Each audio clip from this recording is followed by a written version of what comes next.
Зголемувањето на цената на цигарите за 3 денари по кутија, по основ на акцизи, сигурно ќе представува уште еден удар по џебот на пушачите.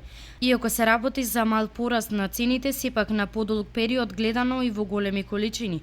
3 денари по кутија и не се беззначајни за економијата на пушачите, посебно оние од посиромашниот слој. Дел од кочанските пушачи велат дека 3 денари по кутија нема да ги откажат од никотинската зависност и дека тоа уживање нема да си го скратат, иако некои под притисок на цените од поодамна не запалиле цигара. Да. Без разлика? Без разлика на себе. Па имало поскупување или не, тие што си имат пари ќе продолжат да пушат. А некои како мене кои 6 члена дома сме, а не сме вработени и да сакат да пушат, немаме за јадење, а камоле за пушење. Тие пак што не пушат воопшто и не размислуваат и не ги интересираат поскапувањата. Кој си има пари ќе пуши. Абе они на здравето и на џепот и за фамилијата за се. Ако го ставаш, още толку години ќе живееш. Поскапнување на цигарите, дали конечно пушачите ќе се одвикнат од нив? Ја ако ме прашате мене, ја би ги качил 3 пати дупло.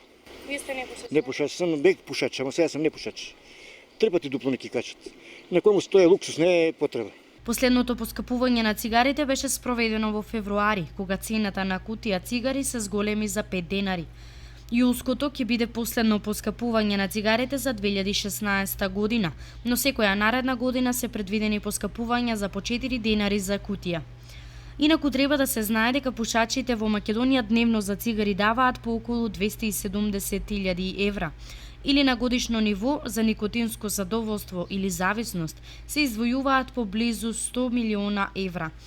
А колку се издвојуваат за здравствените проблеми што ги предизвикува пушењето, засега никој не анализира и коментира.